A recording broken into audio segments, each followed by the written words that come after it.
Hello बच्चों, start करते हैं इलेक्ट्रिक फील्ड का लेक्चर नंबर 8।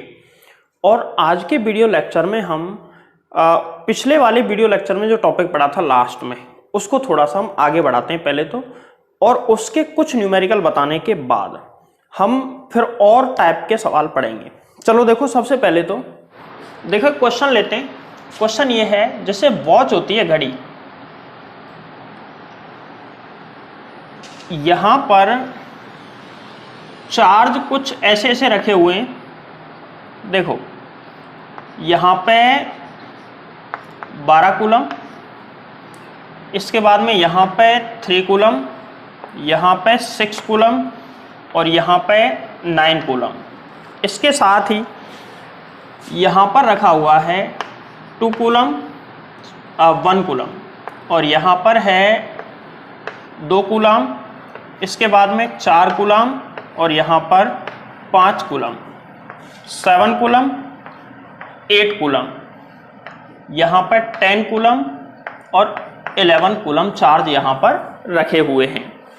और इसके बिल्कुल सेंटर पे, इसके बिल्कुल सेंटर पे एक चार्ज रखा हुआ है जो कि है 1 कूलम, और ये ऑल पॉजिटिव हैं, सभी के सभी पॉजिटिव हैं। इनके मैं सभी पॉजिटिव वाले करवा रहा हूं। तुम एक सवाल ऐसा करके देख लेना जिसमें कुछ पॉजिटिव हो कुछ नेगेटिव हो, ठीक है। मैं ऑल पॉजिटिव के सवाल करवा रहा हूं।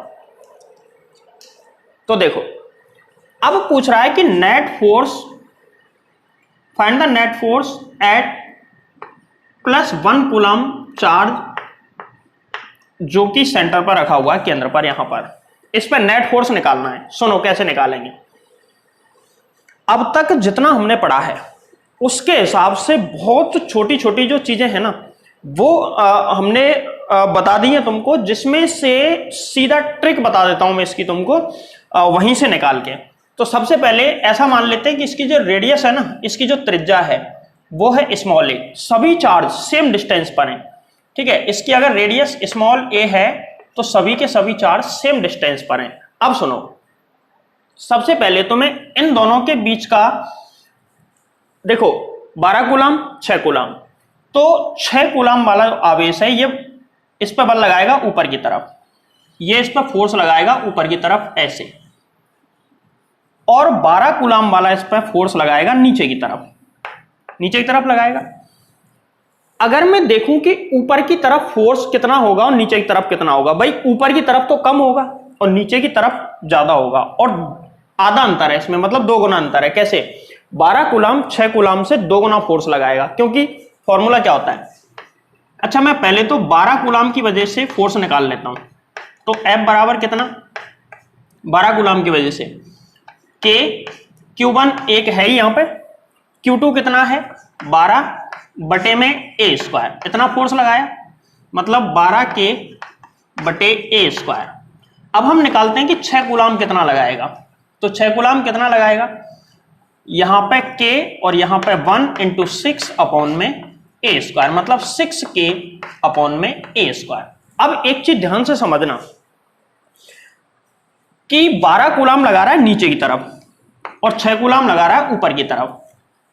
ऐसे ये दोनों फोर्स हैं। ऊपर की तरफ तो कितना है 6K अपॉन A स्क्वायर, और नीचे की तरफ कितना है 12K अपॉन में A स्क्वायर।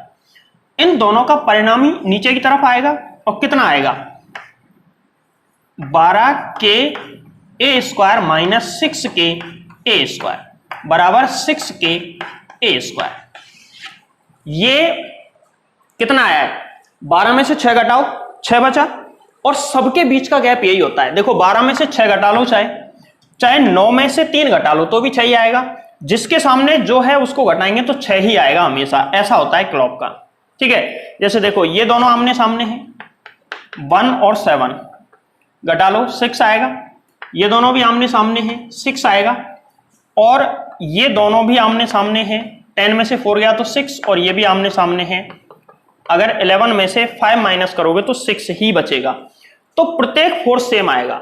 लेकिन इस वाली साइड में देखो, ये जो पूरी साइड है इसमें सभी चार्ज बड़े बड़े हैं और इसमें चार्ज छोटे हैं, तो इधर वाले चार्ज तो इधर फोर्स लगाएंगे और इधर वाले चार्ज उधर फोर्स लगाएंगे। तो इक्विवेलेंट जो फोर्स होगा वो आगे की तरफ आएगा। तो ऐसी स्थिति में देखो सबके बीच में फोर्स यही होगा, जिस तरह मैंने एक का निकाल के बताया वैसे बाकी तुम भी निकाल के देख सकते हो। ये याद रखें 6k/a²। प्रत्येक टू फोर्सेस का रिजल्टेंट यही आएगा। चलो इसको सॉल्व करते हैं। देखो सबसे पहले तो डायग्राम बनाते हैं। ये +1 कूलम चार्ज है, यहां पे +1 कूलम चार्ज, इन दोनों का रिजल्टेंट नीचे की तरफ, और नीचे की तरफ कितना आएगा बताओ? नीचे की तरफ आएगा 6k/a², जिस ये आ गया। इसको मैं F बराबर मान लेता हूं, F बराबर 6k/a²। अब देखो इन दोनों की वजह से मुझे बताओ 3 और 9 की वजह से आगे की तरफ आएगा, कितना आएगा? वही सेम घटा के देख लेना। F बराबर 6k/a², ठीक है। अब 11 और 10 की वजह से निकाल लेते हैं। 11 और 10, 11 ये इस साइड में फोर्स आएगा। अच्छा पूरा एंगल 360 होता है, और ये यहां पे कितने कोण बन रहे हैं? 1 2 3 4 5 6 7 8 9 10 11 12 कोण बन रहे हैं।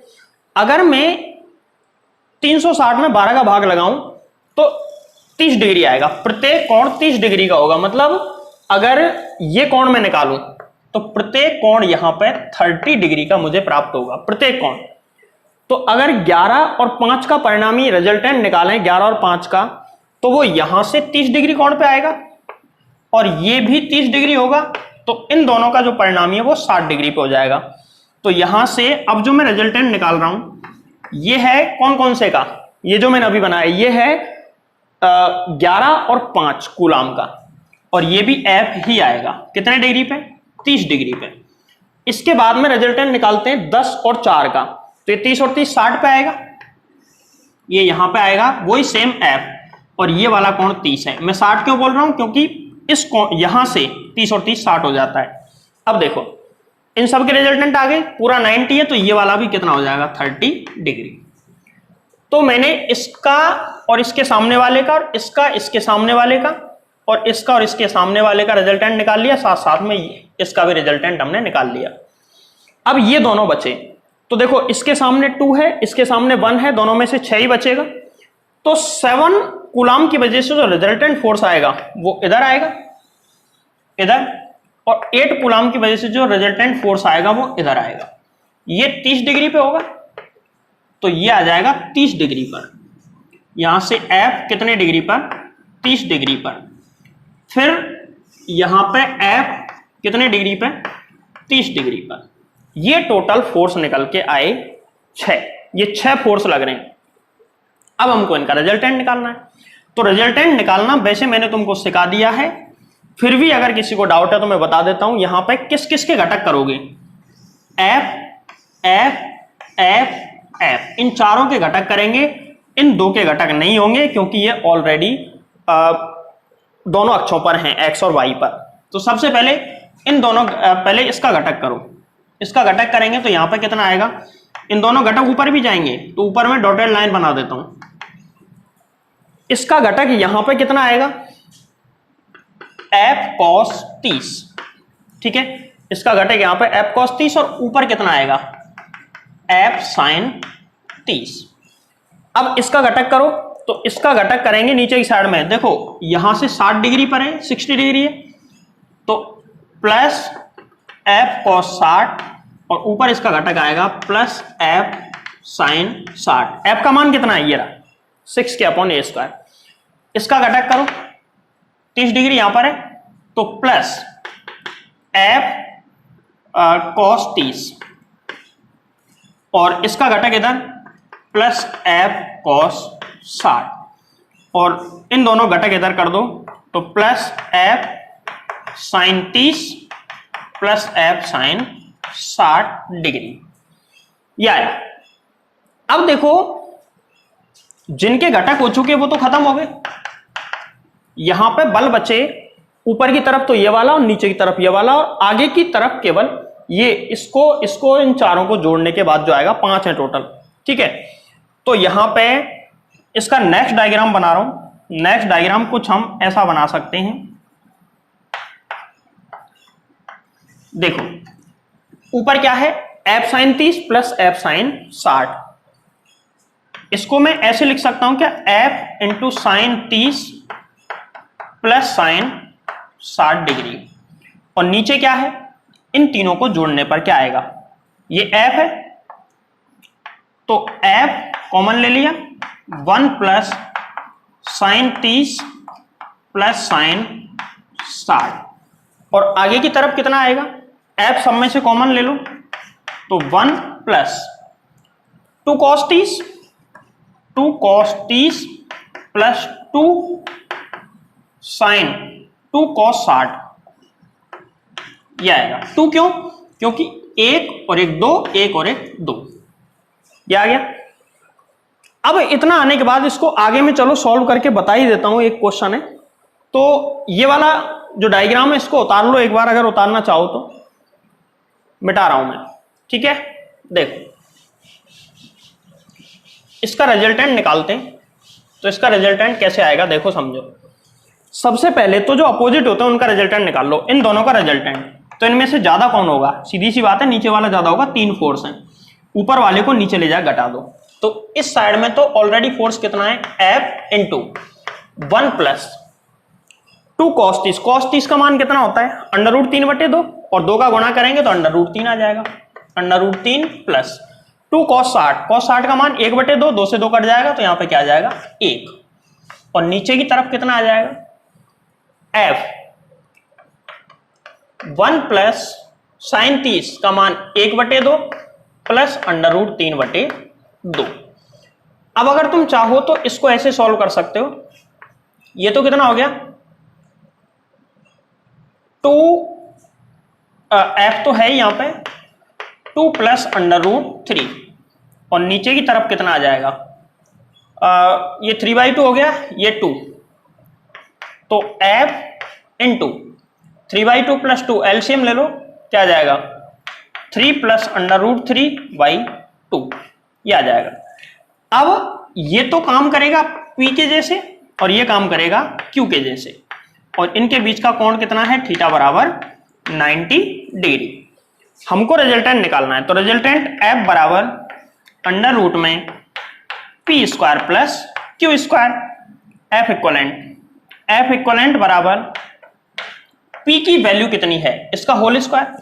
इसका होल स्क्वायर करेंगे तो क्या आएगा, F² plus F² into 2 plus √3 का होल स्क्वायर प्लस Q का होल स्क्वायर करो तो F² 3 प्लस √3 का /2 का होल स्क्वायर, ये आ गया। अब मैं वो मेन डायग्राम मिटा रहा हूं, एक बार इसको वीडियो पॉज करके नोट करो। कर लिया, चलो देखो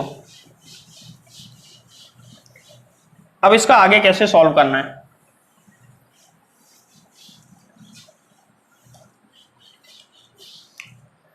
अब हमारे पास ये आ गया है, हमको सिर्फ मान लिखने, तो मान लिखो F इक्वलेंट बराबर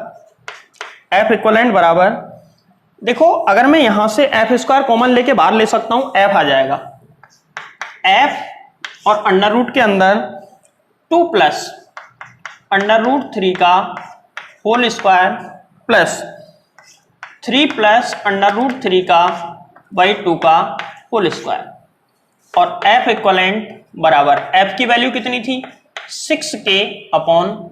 a² मैंने उसकी त्रिज्या मानी है, r मानो तो r² आ जाएगा। और यहां पे क्या आ जाएगा देखो, इसको सॉल्व करो, सॉल्व करेंगे तो कितना, इसकी वैल्यू लिख दो सीधे, 2 प्लस 1.7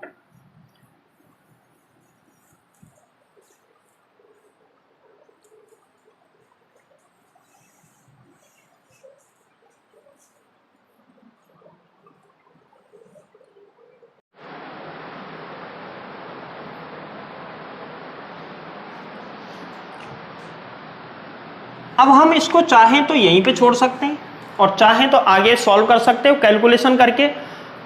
बस एक चीज जरूर लिख देना, F इक्वलेंट बराबर F का मान कितना था 6k/a², अंडर रूट के अंदर 2 प्लस अंडर रूट 3 का whole square plus 3 plus under root 3/2 का होल स्क्वायर। अगर तुम चाहो तो इसको सॉल्व कर लेना, नहीं चाहो तो मत करना, यहीं पे छोड़ देना।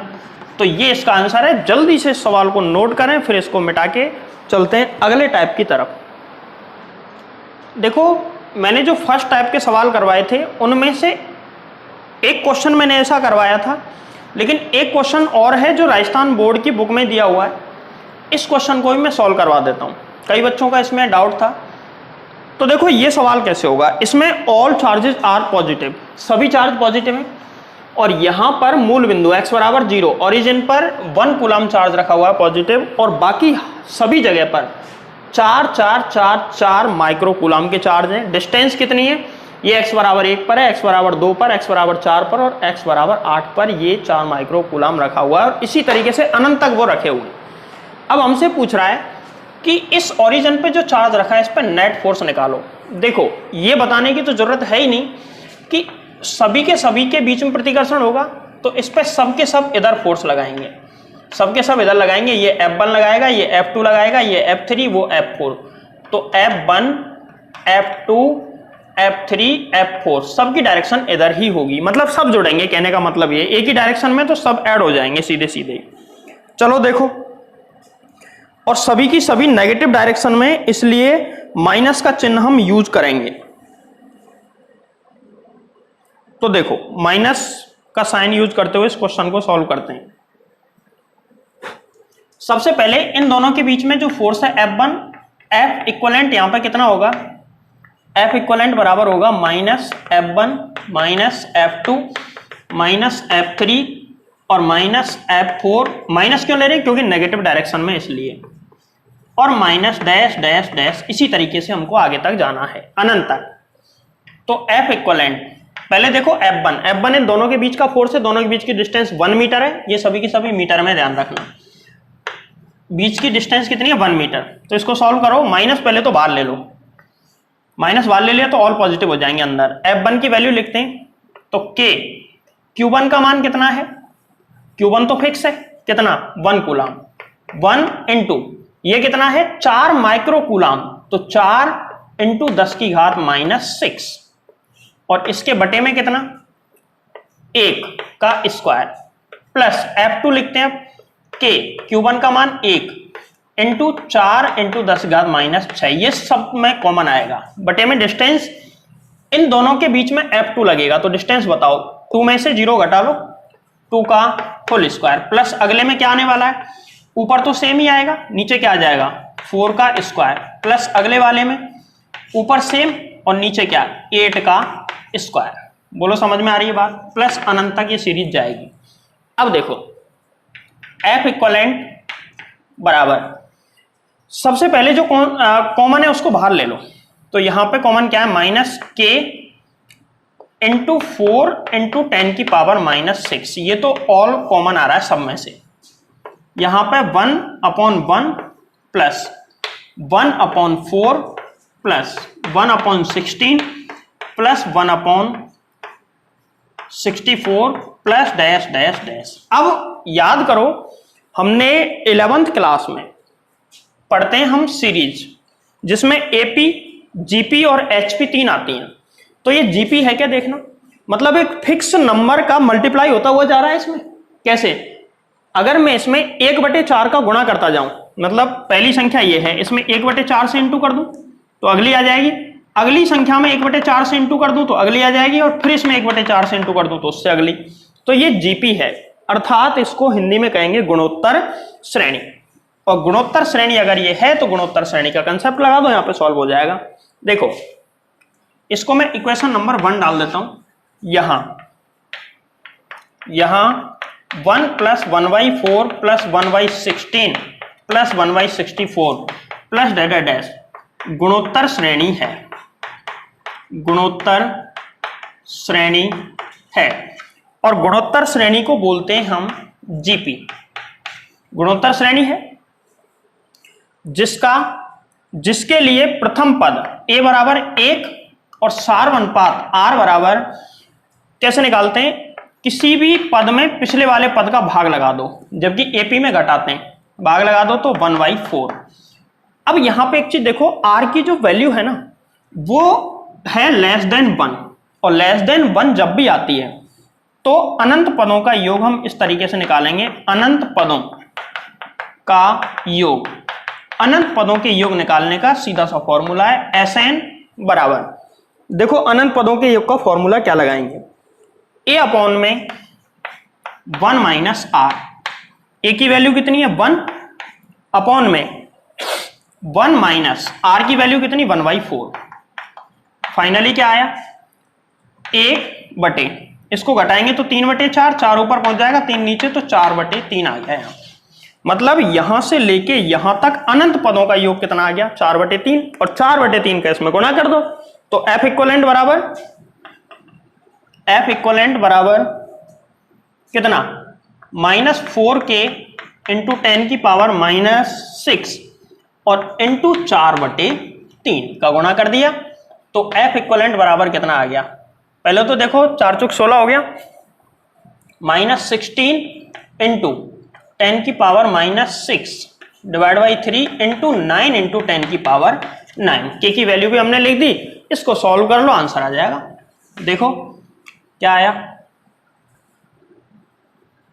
ये 3 से कट गया तो -48 इंटू 10 की पावर 3 न्यूटन, इतना इसका आंसर आ जाएगा, -48 इंटू 10 की पावर 3 न्यूटन। ये इसका आंसर है। इस सवाल बहुत अच्छा सवाल था, नोट कर लें इसको। फर्स्ट और सेकंड टाइप खत्म हुए, अब शुरू होता है थर्ड टाइप। इसमें क्या होता है, तीसरे आवेश का संतुलन, थर्ड चार्ज इन इक्विलिब्रियम, तीसरे आवेश का संतुलन। सबसे पहले इक्विलिब्रियम यानी कि संतुलन होता क्या है वो समझ लो। जैसे कि देखो एक क्वेश्चन में देता हूं, जैसे कि चलो फर्स्ट एक एग्जांपल लिया मैंने, इसके न्यूमेरिकल भी करेंगे और साथ साथ में बेस समझाऊंगा पहले ढंग से। यहां पे एक कोई पॉजिटिव चार्ज है और दूसरा पॉजिटिव चार्ज यहां पर है, ये पॉजिटिव, चलो ये वाला चार्ज है +q और ये वाला चार्ज भी है +q, ठीक है। अब इनके जस्ट बीच में, जस्ट बीच का मतलब है कि अगर ये डिस्टेंस स्मॉल a है तो ये डिस्टेंस भी स्मॉल a है। इन दोनों के जस्ट बीच में मैं एक +q चार्ज ही रख देता हूं, या कितना भी पॉजिटिव चार्ज रख दो, +q से मतलब नहीं है, +2q रख दो, कितना भी, बट पॉजिटिव होना चाहिए। कैसा होना चाहिए, पॉजिटिव। जस्ट बीच में कोई भी चार्ज पॉजिटिव हम रख सकते हैं, तीनों के तीनों सेम हैं। तो ध्यान रखें ये बीच वाला चार्ज है ना, ये इक्विलिब्रियम में होगा, मतलब ये है कि ये संतुलन में होगा। संतुलन का मतलब ये होता है कि बीच वाले चार्ज पर नेट फोर्स F इक्वलेंट 0 होगा। कैसे होगा, देखो ऐसे होगा, इस चार्ज पर कौन कौन फोर्स लगाएंगे, एक तो ये वाला चार्ज और एक ये दोनों फोर्स लगाएंगे। ये फोर्स लगाएगा इस पे इधर और ये फोर्स लगाएगा इस पे इधर। क्या दोनों चार्ज सेम है, सेम है। क्या दोनों के बीच की डिस्टेंस सेम है, सेम है, तो दोनों फोर्स सेम होंगे। और जब दो फोर्स ऐसे सेम लग रहे हों F और F, तो इनका F इक्वलेंट बराबर कितना आएगा, 0। तो समझ में आया पहला टाइप। तो कुल मिला के मैं कहना चाह रहा हूं कि अगर दो पॉजिटिव चार्ज के बीच में, जस्ट बीच में कोई भी पॉजिटिव चार्ज अगर तुम रख दोगे तो वो संतुलन में होगा, अर्थात इक्विलिब्रियम में होगा। अगर दो नेगेटिव चार्जों के बीच में कोई भी नेगेटिव चार्ज रख दोगे तो भी वो इक्विलिब्रियम में होगा। पहले टाइप की चीज ये थी। अब सेम सेम वाली बात तो ये हो गई, इसके कोई भी सवाल अभी बना लेंगे और करवा देंगे आपको। अगला क्वेश्चन, और इसके सवाल बनाने की जरूरत ही नहीं है, ठीक है। अब हम आते हैं तीसरे वाले, सेकंड टाइप का। इसमें कैसे सवाल बन सकता है, जैसे मान के चलो एक पॉजिटिव चार्ज है और दूसरा पॉजिटिव चार्ज यहां पर है, दूसरा पॉजिटिव चार्ज यहां पर है। अब तुम सोचो इन दोनों के बीच में, दोनों +q चार्ज हैं, इन दोनों के बीच में, जस्ट बीच में -q चार्ज में रख दूं, -q चार्ज रख दूं। अब वैसे मैं तुमको बताऊं कि ये अगला एग्जांपल नहीं है, इसी में आ जाएगा। कैसे, देखो तो ये वाला इसको इधर खींचेगा, इन दोनों के बीच में अट्रैक्शन होगा, इस पर नेट चार्ज निकालेंगे तो इनके बीच में भी अट्रैक्शन होगा। अट्रैक्शन होगा तो डिस्टेंस भी सेम क्योंकि जस्ट बीच में, और चार्ज भी सेम तो फोर्स सेम, और फोर्स सेम तो F इक्वलेंट 0। तो ऐसी स्थिति में ऑलवेज F इक्वलेंट बराबर 0 आता है सेंटर वाले चार्ज पर। यहां पे जो आवेश रखा है उस पर नेट चार्ज कितना आता है? 0। तो बात आई समझ में। पहले टाइप के एग्जांपल ऐसे बन सकते हैं। अब आते हैं दूसरे टाइप का एग्जांपल, और दूसरे टाइप का एग्जांपल क्या है? तो देखो, दो सेम चार्ज हैं।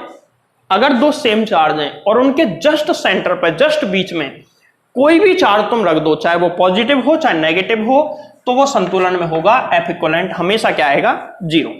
तो इसमें जब तुम इसको कॉपी में नोट कर रहे हो उस समय हेडिंग डालना थर्ड टाइप, तीसरे आवेश का संतुलन। उसमें पहला पॉइंट लिखना, यदि दो समान आवेशों के बीच मध्य बिंदु पर कोई भी आवेश रख दिया जाए तो वह हमेशा संतुलन अवस्था में होगा। और ये डायग्राम बना के F इक्वलेंट बराबर क्या लिख देना? 0। अब दूसरा, ये फर्स्ट एग्जांपल, ये दूसरा एग्जांपल। जब दोनों चार्ज सेम ना हो तो क्या होगा? देखो, यहां पर एक चार्ज मैंने ले लिया +Q और दूसरा चार्ज मैंने यहां पर ले लिया प्लस का 4Q। ध्यान देना है, एक +Q और दूसरा +4Q, मतलब ये से 4 गुना है। अब इसके जस्ट बीच में मैं +Q चार्ज रख देता हूं। +Q चार्ज रख दिया। +Q चार्ज जैसे ही मैंने रखा तो मुझे एक बात बताओ, ये इक्विलिब्रियम में होगा क्या? हो ही नहीं सकता। क्यों नहीं हो सकता? जस्ट बीच का मतलब है कि ये स्मॉल a और ये स्मॉल a। तो ये वाला इस पर फोर्स लगाएगा इधर और ये वाला इस पर फोर्स लगाएगा इधर। ये फोर्स कितना होगा? KQ² और ये वाला फोर्स कितना होगा?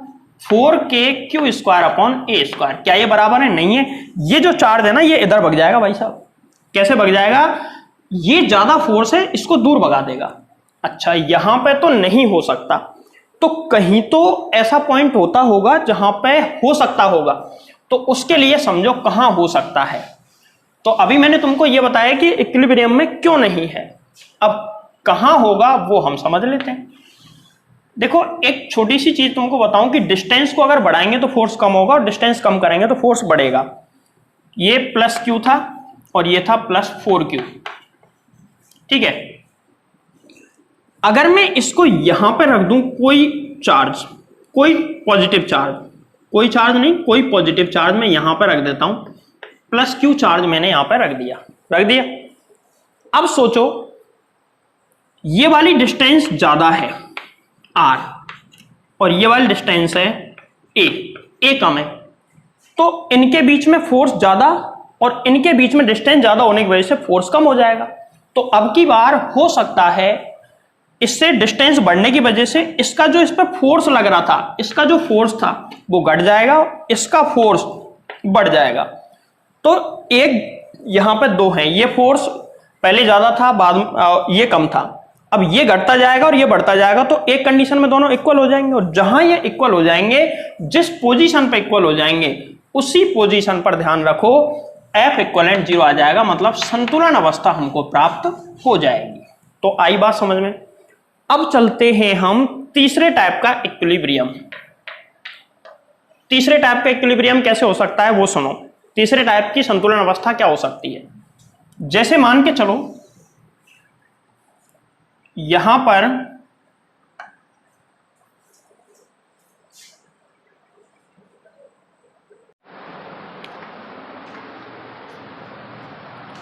पर है +Q चार्ज और यहां पर है -Q चार्ज।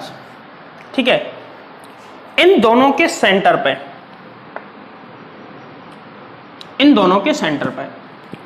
एक बार +Q रख के देखते हैं इक्विलिब्रियम में हो सकता है क्या। सोच के बताओ। देखो, +Q चार्ज जब मैं यहां पर रखूंगा तो इसकी वजह से ये चार्ज दौड़ना चाहिए किधर? इनके बीच में रिपल्सन होगा, प्रतिकर्षण, तो ये इधर भागेगा और ये इसको अट्रैक्ट करेगा, तो ये इधर जाएगा। तो दोनों ही इसको सेम डायरेक्शन में दौड़ा रहे हैं, तो ये रुकेगा ही नहीं। अपोजिट डायरेक्शन में दौड़ाने की कोशिश करते हैं तो F जो फोर्स है वो बैलेंस हो जाता और वो गति नहीं करता। लेकिन यहां इक्विलिब्रियम नहीं हो सकता। तो ऐसी कंडीशन में क्या इक्विलिब्रियम हो सकता है कहीं पे? तो एक चीज तो कंफर्म हम कह सकते हैं, और वो क्या है कि अगर एक चार्ज पॉजिटिव है दूसरा नेगेटिव है, इनके बीच में पॉजिटिव हो या नेगेटिव उससे मतलब नहीं है, अगर हम माइनस क्यू रखें तो देखो ये इसको प्रतिकर्षित करेगा, ये आकर्षित। तो अगर सेम चार्ज है तो इक्विलिब्रियम हमेशा बीच में होगा, अगर सेम चार्ज है तो। और अगर अपोजिट चार्ज है ना तो इन दोनों के बीच में इक्विलिब्रियम हो ही नहीं सकता। तो कहां होगा उसको हम बताते हैं। देखो जैसे मान के चलो एक चार्ज यहां पर है प्लस क्यू, यहां पर है माइनस क्यू। अब यदि इसको मिलाने वाली रेखा पर मैं कोई एक पॉइंट बना देता हूं, यहां पर बना दिया। अब तुम सोच के देखो, यहां पे मैं प्लस क्यू चार्ज रख देता हूं तो क्या ये इक्विलिब्रियम में होगा? तो इसका जवाब है नो। क्यों नहीं होगा? क्योंकि देखो ये इसको प्रतिकर्षित करेगा, मतलब इधर बल लगाएगा, और ये इस पर इधर बल लगाएगा। तो बल तो विपरीत दिशा में, फिर क्यों नहीं हो सकता? क्योंकि इसके बीच की डिस्टेंस कम है और ये डिस्टेंस कैसी है? ज्यादा। तो ये वाला फोर्स, ये फोर्स कम होगा और ये ज्यादा, और ये इसकी तरफ दौड़ के आ जाएगा। इक्विलिब्रियम का मतलब वो गति नहीं करे, जबकि यहां तो गति होगी, ये इसकी तरफ आ जाएगा। तो फिर कैसा करें? अगर मैं यहां पे, भाई ये क्यों नहीं रुक रहा है वहां पे? क्यों नहीं रुक रहा? क्योंकि ये फोर्स कम है। अब मैं डिस्टेंस को तो चेंज कर नहीं सकता, लेकिन मैं इस चार्ज को बढ़ा के 10 क्यू कर दूं तो चार्ज बढ़ गया। अब डिस्टेंस, चार्ज बहुत ज्यादा बढ़ गया है, तो अब इतनी डिस्टेंस पर भी हो सकता है इधर वाला फोर्स इसके बराबर हो जाए, तो ये गति नहीं करेगा और यहां पे आ जाएगा F इक्वलेंट 0। तो ध्यान रखें, अगर तुमने इस टॉपिक को ढंग से पढ़ा है समझ के, तो चार चीजें तुम खुद भी निकाल सकते हो। मैंने तुमको टोटल टाइप के इक्विलिब्रियम बताए हैं। तो देखो सेम चार्जों के बीच में इक्विलिब्रियम होता है हमेशा, बीच में सेम चार्ज, मतलब नेचर उनका सेम है, दोनों पॉजिटिव है या दोनों नेगेटिव है तो। और यदि दोनों पॉजिटिव हैं नेचर वाइज, और अगर उनका मैग्नीट्यूड यानी कि परिमाण अलग अलग है, एक तो Q है एक 4Q है, तो भी इनके बीच में होगा, लेकिन जस्ट बीच में नहीं होगा। इस बात को समझना, सेम चार्ज तो जस्ट बीच में, सेम चार्ज नहीं है तो जस्ट बीच में नहीं होगा, कहीं ना कहीं उस लाइन पर ही होगा, बीच में ही होगा, लेकिन जस्ट बीच में नहीं होगा। तीसरी चीज, अगर अपोजिट चार्ज हैं, एक पॉजिटिव है दूसरा नेगेटिव है, और दोनों सेम हैं तो इक्विलिब्रियम होगा ही नहीं। और यदि दोनों सेम नहीं है तो इक्विलिब्रियम हो सकता है। और इक्विलिब्रियम किधर होगा? इक्विलिब्रियम होगा ऑलवेज ज्यादातर छोटे चार्ज की तरफ इक्विलिब्रियम आता है। जैसे प्लस 10Q और माइनस Q में से छोटा कौन है? प्लस माइनस मत देखना यहां पे, छोटा सिर्फ ये देखो 10Q Q, कौन छोटा है? Small q। तो इसके जस्ट पास में इक्विलिब्रियम होगा। अगर तुम इस चार्ज को इधर रख दो ना तो इक्विलिब्रियम नहीं आएगा। मतलब यहां रख दिया तुमने, ये चार्ज यहां रखा, तो सोच के देखो ये तो बहुत ज्यादा फोर्स लगा देगा इस पर, और ये इतना फोर्स नहीं लगा पाएगा। तो अगर नेचर वाइज अलग चार्ज हो, मतलब एक पॉजिटिव है दूसरा नेगेटिव है, तो छोटे चार्ज की तरफ इक्विलिब्रियम आता है, और इनको मिलाने वाली रेखा पर आवेशों के मध्य नहीं आएगा, मतलब आवेशों के बाहर की ओर इक्विलिब्रियम आएगा। अब एक आध दो इसके क्वेश्चन देख लो, बाकी टॉपिक खत्म हो जाएगा। ये कि अल्फा कण यानी कि अल्फा पार्टिकल, अल्फा कण एवं प्रोटॉन 1 मीटर दूरी पर रखे हैं, इनके मध्य इलेक्ट्रॉन को कहां रखा जाए कि वह संतुलन अवस्था में रहे? तो देखो अल्फा कण और प्रोटॉन दोनों पॉजिटिव होते हैं, और दोनों पॉजिटिव होते हैं तो दोनों के तो बीच में ही हमको रखना पड़ेगा। तो इस सवाल को सॉल्व करते हैं। देखो बहुत आसान सवाल दिया है तुमको। जैसे मान के चलो ये अल्फा कण है, अल्फा पार्टिकल, और यहां पे है प्रोटॉन। प्रोटॉन इसका चार्ज कितना होता है? प्लस का 2e, और इसका चार्ज प्लस का e। इनके कहीं बीच में रखना है इलेक्ट्रॉन को। इनके बीच में किसको रखना है? इलेक्ट्रॉन को। और इनके बीच की टोटल डिस्टेंस है 1 मीटर। तो कहां रखा जाए? हम ऐसा मान लेते हैं, माना देखो कुछ मान लें, माना इलेक्ट्रॉन को अल्फा कण से, तुम इधर से भी मान सकते हो, x दूरी पर रखा है, x दूरी पर रखते हैं, ठीक है, x दूरी पर रखते हैं। तो ये वाली जो डिस्टेंस है ना वो मैंने x मान ली। तो मुझे बताओ ये कितनी बची, 1 माइनस एक्स, क्योंकि टोटल 1 है। तो क्लियर है बात।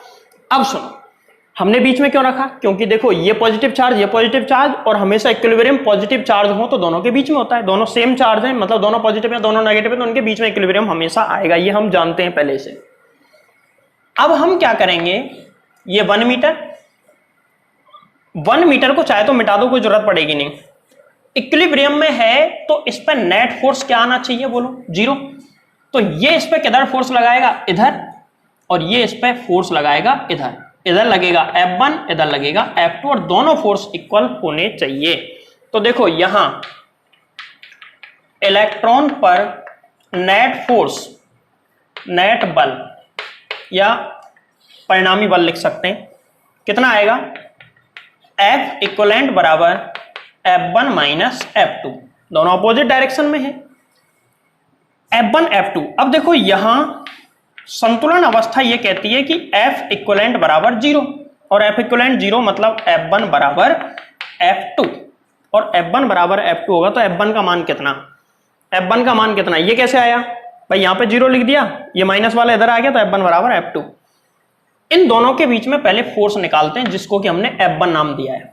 तो फोर्स कैसे निकालते हैं, K Q1 की जगह तो प्लस का 2E या 2E लिख दो, सिर्फ 2E इंटू E अपॉन में एक्स स्क्वायर बराबर, इधर कितना आएगा, दूसरी साइड में F2 का मान, इन दोनों के बीच में फोर्स कितना, K, और यहां पे E इंटू E अपॉन में 1 माइनस एक्स का होल स्क्वायर। K से K कट जाएगा, E स्क्वायर से E स्क्वायर कट जाएगा, क्या बचा, 2 अपॉन एक्स स्क्वायर बराबर 1 upon 1 minus x square.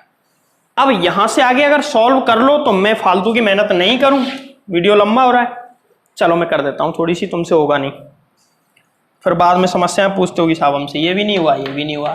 X square बराबर इसका इंटू इसमें करो तो 2 into 1 plus x square minus 2x। अब कई तो ये पूछ लेंगे कि साहब ये कैसे आ गया, इतना तो दिमाग लगा लिया करो, होल स्क्वायर ओपन किया है इसका, ठीक है, 2 से इंटू करो, एक्स स्क्वायर बराबर 2 plus 2x square minus 4x, ये इधर आएगा या इसको इधर ले जाओ, क्या आ जाएगा, एक्स स्क्वायर माइनस 4x और प्लस 2 बराबर 0।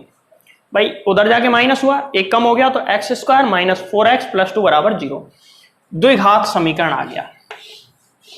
अब तो इसको सॉल्व करना एकदम आसान काम है, इसको सॉल्व करना और इसका आंसर मुझे बताना कैसे।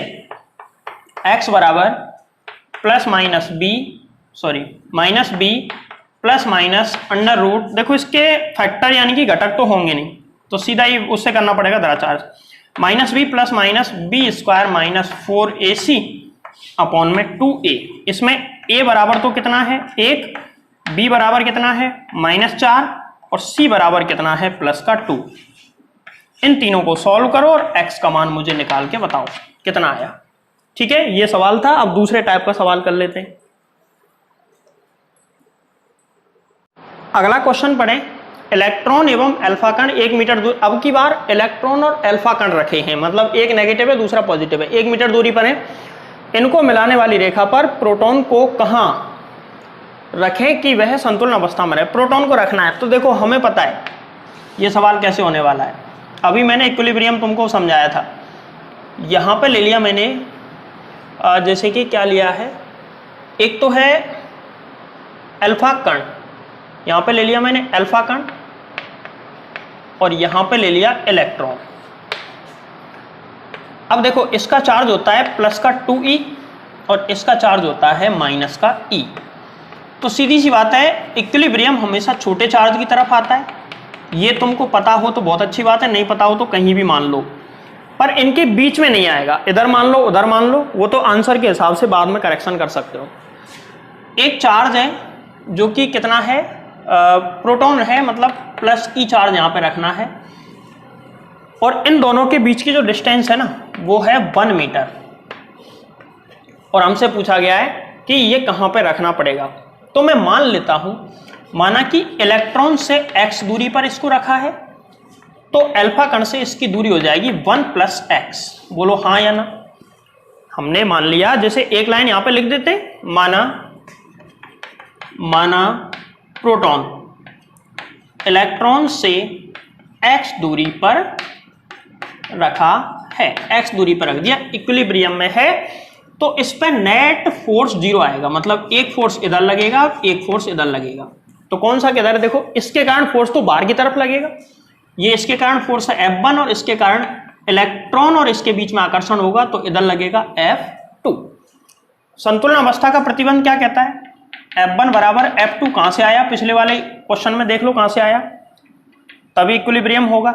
तो F1 किसके बीच का फोर्स है, अल्फा कण और इस प्रोटॉन के बीच का। तो लिखो K, Q1 का मान कितना, Q1 तो है E और ये है Q2, 2E अपॉन में डिस्टेंस 1 + x का होल स्क्वायर बराबर F2 कितना, F2 K, उधर तो E, इधर कितना, इधर भी E, अपॉन में x स्क्वायर। देखो KE स्क्वायर से KE स्क्वायर खत्म, क्या बचा, 2 अपॉन में 1 + x स्क्वायर बराबर 1 अपॉन x स्क्वायर। अब इसको सेम पहले की तरह सॉल्व करना है, वही सवाल है, बस पिछले वाले में माइनस था। तो क्या आ जाएगा, 2x स्क्वायर बराबर 1 + x स्क्वायर + 2x। देखो इसके घटक करते हैं, घटक तो पता नहीं होंगे या नहीं होंगे, पहले इनटू कर लो, इसको इधर ले आओ तो माइनस करेंगे तो x square minus 2x minus 1 बराबर 0। देखो कहीं घटक वटक हो रहे हैं क्या, इसके घटक हो गए इसके, तो सीधे सीधे क्या घटक हुए, अगर मैं नहीं होंगे घटक नहीं होंगे इसके, वही दराचार लगाना पड़ेगा। x बराबर minus b plus minus under root, चलो सॉल्व कर देता हूँ, b square minus 4ac upon में 2a, ठीक है 2a। यहां पे a b c कितने हैं, a बराबर 1 और b बराबर -2 और c बराबर -1। x बराबर माइनस b का मान -2 plus minus under root b square करेंगे तो 4 माइनस 4 इंटू a का मान कितना है 1 इंटू c का मान -1 अपॉन में 2 इंटू 1। तो x बराबर क्या आएगा, -4 प्लस माइनस अंडर रूट में 4 + 4/2। तो x बराबर -2 प्लस माइनस यहां पे कितना 8/2। यहां मैंने 2 से भाग लगा दिया, इसमें भी लगा देंगे तो क्या आ जाएगा, देखो x बराबर -2 प्लस माइनस 8 को मैं क्या लिख सकता हूं, इसको मैं ऐसे लिख सकता हूं -2 प्लस माइनस 2√2/2। 2 से 2 यहां पे कट जाएगा तो 2 प्लस माइनस अंडर रूट 2। ये x के आंसर है, 2 आंसर आ गया। एक तो x बराबर आ गया -2 माइनस अंडर रूट 2, एक आ गया x बराबर -2 प्लस अंडर रूट 2। अब इसके 2 आंसर आए, और 2 आंसर कैसे आ सकते हैं क्वेश्चन के, ऐसे आ सकते हैं, सुनो। अगर मैं इसका एक्चुअली आंसर निकालूं ये वाला, तो इसके हिसाब से x बराबर आएगा √2 का मान 1.414 होता है। तो जब मैं इसमें से माइनस करूंगा तो ये आएगा माइनस, टोटली माइनस हो जाएगा, दोनों जुड़ जाएंगे, टोटली माइनस होगा या प्लस होगा, ये माइनस ले गए हम गलती से, यहाँ पे प्लस होगा, ठीक है, माइनस माइनस प्लस हो जाएगा ये, तो ये प्लस ले लेना इसको, ठीक है ना, ये प्लस प्लस प्लस। तो इसमें 1.2 में से घटाएंगे 2 माइनस 1.414, चलो 1.4 घटा दो सीधे, तो x बराबर आ गया 0.6 मीटर। और इसके हिसाब से जब हम इसका आंसर निकालेंगे तो क्या आएगा, x बराबर इसमें ऐड होगा तो 3.4 मीटर। मतलब कहने का ये है कि दो जगह ऐसी होंगी जहां पर संतुलन प्राप्त होगा। अगर मैं इसको यहां से इतनी दूरी पर रख दूं तो भी ये संतुलन में रहेगा, और इसको यहीं से इतनी दूरी पर भी रख दूंगा तो भी ये संतुलन में आएगा। तो इसके आंसर ध्यान रखना, दो आएंगे। देखो आगे आते हैं 4 टाइप के सवाल। 4 टाइप के सवाल जो कि थोड़ा सा एडवांस रूप ही मान लो। 12th क्लास में जितने क्वेश्चन पूछे जाते हैं वो 3rd तक ही पूछे जाते हैं। 4th और 5th टाइप में करवाऊंगा। इसके क्वेश्चन 12th में तो नहीं पूछे जाएंगे, लेकिन पढ़ लो, कोई दिक्कत नहीं है, सिंपल ही सवाल है, ज़्यादा कठिन है नहीं, क्योंकि 11वीं क्लास का कॉन्सेप्ट है इसमें, और वो है SHM टाइप। SHM टाइप के सवाल, यानी कि सरल आवर्त गति, जो कि 11th में टॉपिक हमने पढ़ा है। सरल आवर्त गति वाले सवाल, simple harmonic motion, simple harmonic motion वाले सवाल 4 टाइप के सवाल हैं। देखो क्या है सवाल। हम माना कि +q और +q दो चार्ज 2r दूरी पर हैं। दो चार्ज कितनी दूरी पर है, 2r, और इन दोनों के जस्ट बीच में q0 चार्ज रखा है। इन दोनों के जस्ट बीच में कौन रखा है, q0 चार्ज। 2r इसलिए लिया है कि दोनों की डिस्टेंस r हो जाए, बटे 2 ना करना पड़े, नहीं तो कैलकुलेशन थोड़ी टिपिकल हो जाती है। तो देखो सबसे पहले तो दो चार्ज हैं। एक चार्ज है यहां पर +q, दूसरा चार्ज यहां पर है +q। इन दोनों के बीच में रखा है q0, पॉजिटिव चार्ज है, ये भी नेगेटिव भी ले सकते हैं, लेकिन q0 ऑलवेज पॉजिटिव ही होता है। और ये स्मॉल r, और यहां से यहां तक की डिस्टेंस भी कितनी, स्मॉल r। मुझे बताओ इस स्थिति में संतुलन अवस्था इक्विलिब्रियम होगा क्या? बिल्कुल होगा, क्योंकि दोनों सेम चार्जों के बीच में तीसरा एक चार्ज है और वो बीच में, जस्ट बीच में रखा है, इसका मतलब संतुलन अवस्था में है। यहां पे तो कोई डाउट है ही नहीं, क्योंकि पिछला टॉपिक पढ़ा है। अब सोचो, अगर मैं इस आवेश को थोड़ा सा विस्थापित कर दूं, थोड़ा सा मतलब थोड़ा सा, अगर दोनों के बीच की डिस्टेंस मान के चलो 10 मीटर है, तो मैं इसको 0.2 सेंटीमीटर या 1-2 सेंटीमीटर के आसपास इसको मैं विस्थापित करूंगा, थोड़ा सा इसको सरकाऊंगा। अभी जब ये यहां पर था तो नेट चार्ज, इस पर नेट फोर्स क्या था, 0।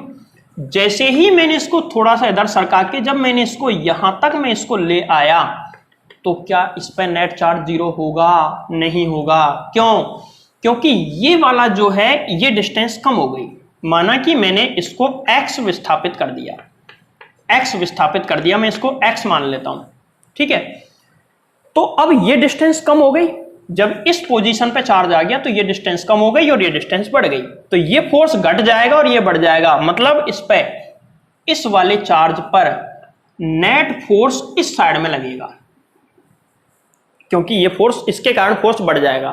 तो ये आवेश जैसे ही हम इसको पकड़ के इधर लाएंगे और यहां लाके छोड़ दें, तो ये इधर दौड़ेगा और इधर यहां जाके रुकेगा नहीं, क्योंकि फोर्स से गति कर रहा है, इसके पास एनर्जी है, वो एनर्जी इसको इधर खींच के ले जाएगी, फिर ये इसको प्रतिकर्षित करते हुए रोक लेगा, फिर ये इधर भागेगा, फिर इधर, फिर इधर, फिर इधर, ऐसे ऐसे ऐसे ऐसे चलना शुरू हो जाएगा, मतलब दोलन करना शुरू कर देगा, यानी कि SHM, सरल आवर्त गति शुरू कर देगा। अब सुनो, यहां से इधर अगर x डिस्टेंस गया है, तो घर्षण रहित, फ्रिक्शन लेस अगर प्लेन है, तो इधर भी x डिस्टेंस तक ही ये आएगा। खैर इस चीज को छोड़ते हैं यहीं पे। माना कि चार्ज को हम Q0 को यहां से यहां तक हमने पहुंचा दिया है, ये डिस्टेंस कितनी है, x। तो इस चार्ज से इसकी डिस्टेंस कितनी हो गई, इस चार्ज से इसकी डिस्टेंस हो गई r - x, और इस वाले चार्ज से इसकी डिस्टेंस इस पोजीशन पे कितनी, इसको मैं मिटा रहा हूं, इसका कोई काम नहीं है, r + x। अब सुनो, आवेश Q0 पर नेट बल आवेश क्यू नॉट पर नेट बल, यानी कि F इक्वलेंट बराबर F1 माइनस F2। इसकी वजह से F1 इस पे इधर लगेगा और इसकी वजह से F2 इस पे इधर लगेगा। ठीक है, तो F इक्वलेंट बराबर इसकी वजह से F1 लग रहा है, इन दोनों के बीच में F1 मतलब K Q not into Q upon में डिस्टेंस कितनी R माइनस एक्स का होल स्क्वायर माइनस K2 और F2 इसकी वजह से लगेगा कितना K Q not into Q upon में R प्लस एक्स का होल स्क्वायर। F इक्वलेंट बराबर, देखो यहां पे जो कॉमन आ रहा है ले लो, K क्यू नॉट कॉमन आ गया, क्या बचा 1 अपॉन R माइनस एक्स का होल स्क्वायर और minus 1 upon R plus x का होल स्क्वायर। बोलो आ रही है बात समझ में? F इक्वलेंट बराबर K क्यू नॉट, यहां पे देखो एलसीएम कुछ आ रहा है क्या? एलसीएम आ जाएगा R माइनस एक्स का whole square into R plus x का होल स्क्वायर। ये एलसीएम आएगा तो ऊपर क्या आ जाएगा R प्लस एक्स का होल स्क्वायर, बीच में माइनस और R माइनस एक्स का होल स्क्वायर। बोलो सिंपल मैथमेटिक्स चल रही है, कोई ज्यादा टिपिकल थोड़ी है। अब हम चलते हैं अगले स्टेप पे। देखो F इक्वलेंट बराबर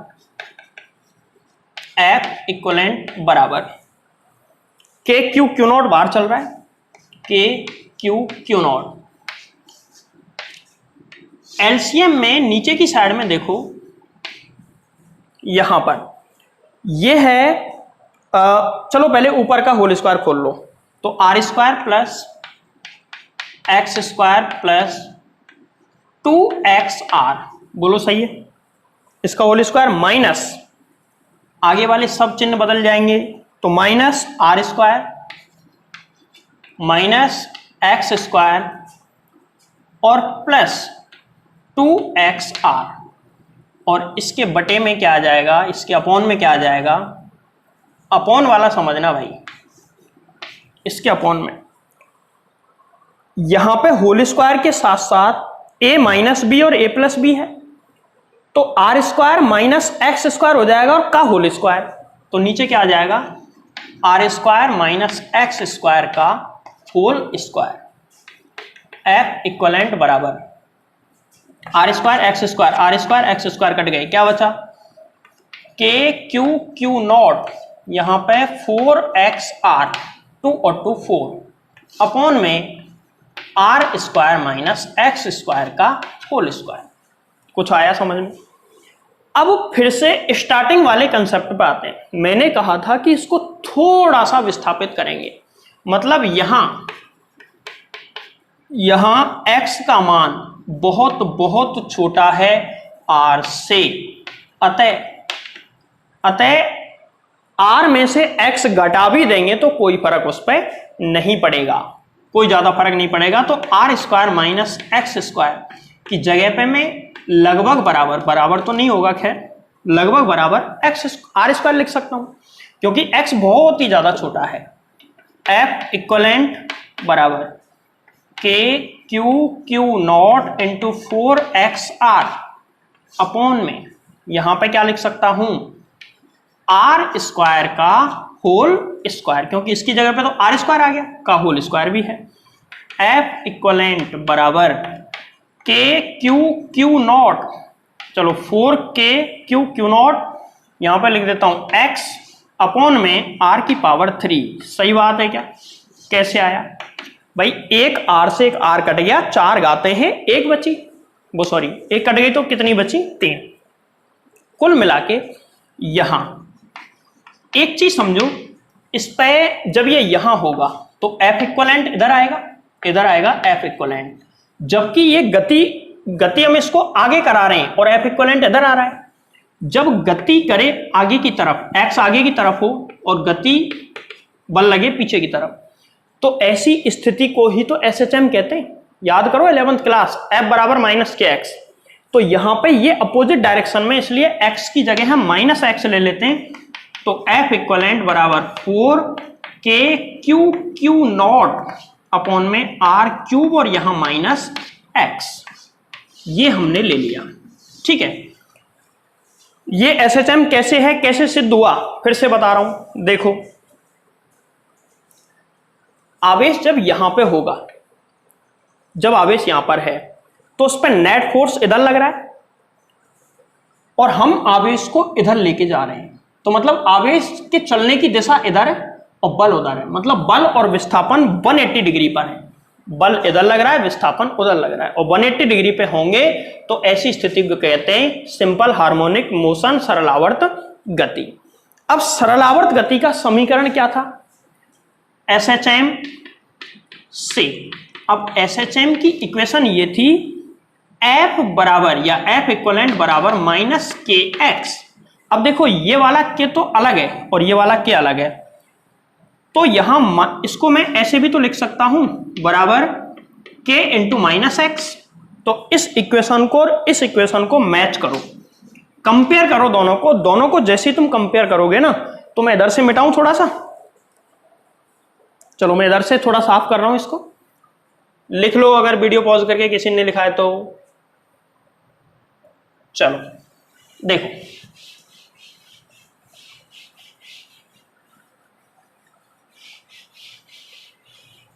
हाँ, अगर मैं इन दोनों इक्वेशंस को कंपेयर करूं तो एफ इक्वलेंट की जगह पे एफ इक्वलेंट, माइनस एक्स की जगह पे माइनस एक्स, तो ये जो पूरा बचा ना, ये किसके बराबर है, के बराबर। अतः के बराबर कितना आ जाएगा, 4 के क्यू क्यू नॉट अपॉन में आर क्यू। चूंकि एसएचएम का आवर्तकाल, अब एसएचएम का आवर्तकाल कैसे निकालते हैं भाई, जब वो आवेश दोलन कर रहा है तो किस आवर्तकाल से दोलन कर रहा है, मतलब एक चक्कर में कितना समय लग रहा है। तो आवर्तकाल निकालने का फॉर्मूला होता है टी बराबर 2 पाई अंडर रूट में m अपॉन के। तुम्हें याद आया होगा कुछ 11th class, 2 pi under root में m अपॉन में k का मान कितना है, ये क्या 4k Q Q naught upon में आर क्यूब, तो मैंने आर क्यूब ऊपर पहुंचा दिया। तो जब आवेश दोलन करेगा तो उसका आवर्तकाल इतना होगा। तो ये कंसेप्ट था। अच्छा, इसमें एक चीज और समझा देता हूं, देखो यहां पे बीच में था क्यू नॉट, इधर आवेश था प्लस क्यू, इधर भी प्लस क्यू। आवर्तकाल का मतलब क्या है, मतलब यह है कि जब मैं क्यू नॉट को यहां से उठा के यहां तक लेके जाऊंगा, यहां से उठा के यहां तक लेके जाऊंगा, और जैसे ही इसको यहां से छोड़ूंगा, रिलीज करूंगा, तो ये इधर भगेगा तो यहां तक आएगा और यहां तक आके फिर वापस यहां जाके रुक जाएगा। मतलब यहां से चला, यहां पहुंचा, फिर वापस आया, फिर इधर पहुंचा, फिर वापस आया, एक चक्कर कंप्लीट। एक चक्कर में कुल कितना समय लगा, वो समय है आवर्तकाल, इतना समय लगेगा। अच्छा, यहां पे m क्या है, यहां पे m है उस आवेश का द्रव्यमान जो कि दोलन कर रहा है। तो कौन दोलन कर रहा था, क्यू नॉट। तो m क्या है, मास ऑफ क्यू नॉट, आवेश क्यू नॉट का द्रव्यमान। तो इसका कंसेप्ट करा के छोड़ देता हूं, क्योंकि इसके न्यूमेरिकल का सिस्टम कुछ ऐसा है। देखो पेपर में आवर्तकाल किस किस पे निर्भर कर रहा है, 2 पाई तो कांस्टेंट है, 4k के कांस्टेंट है, 9 × 10⁹, क्यू नॉट, m और r, इन सब पे डिपेंड कर रहा है। ठीक है, तो इन 4 चीजों पे आवर्तकाल डिपेंड करेगा। तो पेपर में ऐसे दे दिया कि कोई अल्फा कण है जो कि 2 प्रोटॉनों के बीच में है और दोनों प्रोटॉन 1 मीटर दूरी पर रखे हैं और उसे अल्प विस्थापित करके छोड़ दें अल्फा कण को, तो उसका आवर्तकाल कितना होगा। तो देखो किसको विस्थापित कर रहे हैं, चलो मैं क्वेश्चन बता ही देता हूं तुमको इस टाइप का। इसको मिटा रहा हूं इधर। देखो सवाल यह है कि यहां पर प्लस ई है या 2 अल्फा कण है, यहां पर +2e और यहां पर भी प्लस का 2e, इनके जस्ट बीच में रखा है एक प्रोटॉन, मतलब +e रखा है। और इसको अल्प विस्थापित करा के अगर मैं छोड़ दूं तो ये दोलन करेगा, दोलन करेगा तो इसका आवर्तकाल कितना होगा, ये क्वेश्चन है, नोट कर लेना इसको। क्वेश्चन दोबारा लिख लो, दो अल्फा कणों के बीच में एक प्रोटॉन रखा है, इसे अल्प विस्थापित करके छोड़ दें तो इसका आवर्तकाल क्या होगा, ये SHM करेगा और इसका आवर्तकाल कितना होगा। तो देखो यहां पर स्मॉल q बराबर तो कितना आ गया 2e, स्मॉल q की जगह तो 2e, और Q0 की जगह पे कितना आ जाएगा e, क्योंकि जो दोलन कर रहा है उसका आवर्तकाल Q0 का e, और m मास, जो दोलन कर रहा है उसका मास ऑफ प्रोटॉन, प्रोटॉन का मास 1.67 इंटू 10 की पावर -27। आर दोनों के दोनों 1 मीटर दूरी पर रखे हैं, मान के चलो दोनों कितनी दूरी पर है 1। आर देखो दोनों चार्ज के बीच की दूरी थी 2r, तो यहां 2r, यहां 2r बराबर कितना आएगा 1 मीटर, तो r बराबर 1/2 मीटर। और तुमसे पूछता है कि इसका आवर्तकाल निकालो, क्या निकालो इसका आवर्तकाल।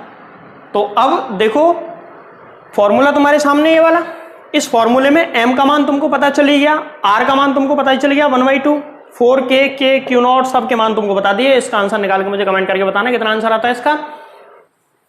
तो आज की वीडियो में हम यहीं तक पढ़ेंगे, कल कुछ और इंपॉर्टेंट टॉपिक, और इंपॉर्टेंट टॉपिक तो क्या, इंपॉर्टेंट न्यूमेरिकल मैं कल की वीडियो में करवाऊंगा। कल के ज्यादातर जो न्यूमेरिकल होंगे ना वो एडवांस टाइप के होंगे, अभी तक जितना भी मैंने करवाया है सब बेसिक है SHM के अलावा, लेकिन कल जो मैं करवाऊंगा वो सब कुछ एडवांस होगा, जिसका 12th क्लास से, जनरली 12th क्लास के पेपर से कोई लेना देना नहीं होगा, वो सिर्फ IIT और नीट में ही क्वेश्चन आते हैं और वहीं पूछे जाते हैं।